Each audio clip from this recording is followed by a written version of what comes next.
فرمایا احب اللہ لما یغزوکم من نعمہ، اللہ سے محبت کرو، اس نے تمہیں گوناگون نعمتیں عطا کی ہیں، تمہیں رزق دیتا ہے، تمہاری ضروریات کا کفیل وہ واحد رب ہے۔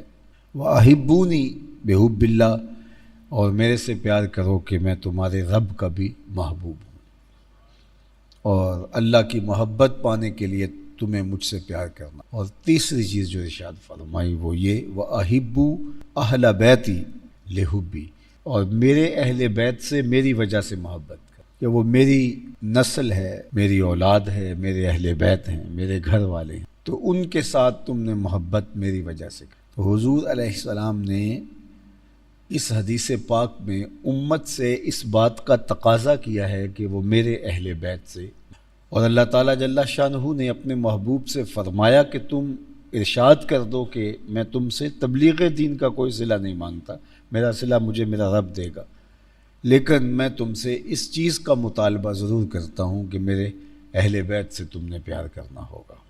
ایک اور روایت سنیے، قام رسول اللہ صلی اللہ علیہ وآلہ وسلم یوماً فینا خطیباً بماء یدعی خمہ، حضور علیہ والسلام ہمارے درمیان ایک دن کھڑے ہوئے خطبہ ارشاد فرمانے کے لیے۔ بین مکہ والمدینہ، یہ مکہ اور مدینہ کے درمیان ایک جگہ ہے۔ حج سے واپسی پر غدیر خم کے مقام پر حضور علیہ السلام کھڑے ہوئے اور حضور نے خطبہ ارشاد فرمایا۔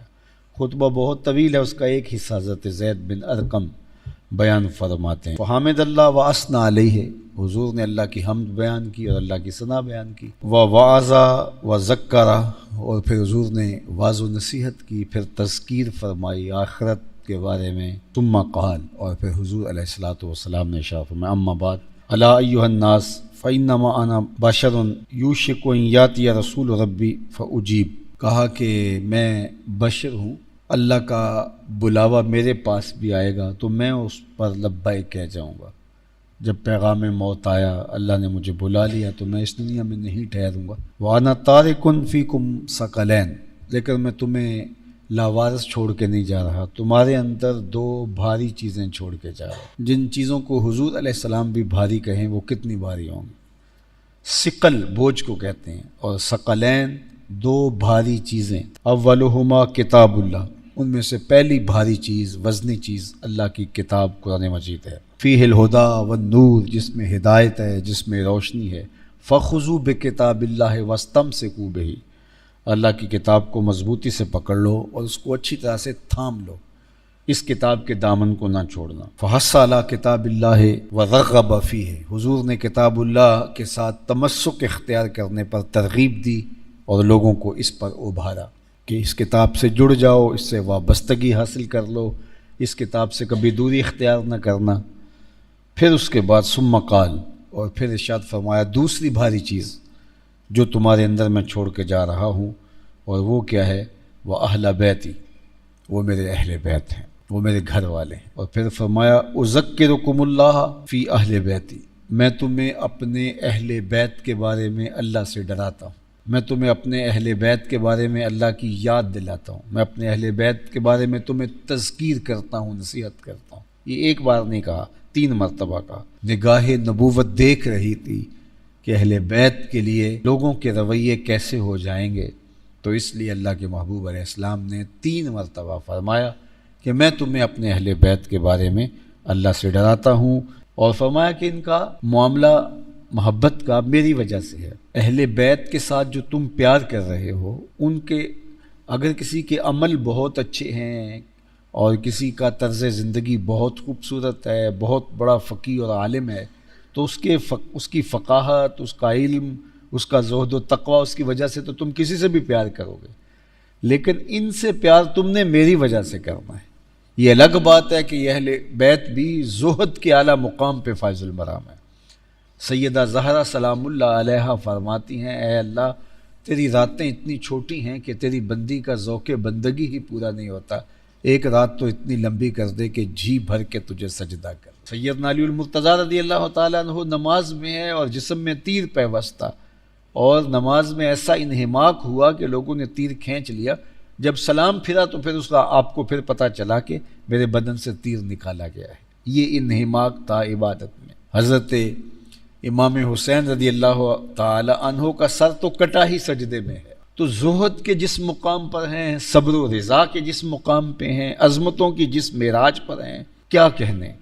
لیکن ان کے ساتھ جو تم پیار کر رہے ہو وہ ان کی عبادتوں کی وجہ سے، ریاستوں کی وجہ سے، زہد و تقوی کی وجہ سے، ان کی فقاہت کی وجہ سے، ان کے علمی جو ہے وہ مقام کی وجہ سے نہیں۔ تم جب اہل بیت رسول سے پیار کرو گے تو محض رسول کی وجہ سے، جب حضور کی وجہ سے تم پیار کرو گے تو پھر رسول اللہ کی شفقت تمہیں نصیب ہوگی۔ علماء نے یہ بات لکھی، ابن جوزی نے لکھا ہے، سمرقند کے اندر دو معروف لوگ تھے، ایک مسلمان تھا اور دوسرا مجوسی تھا۔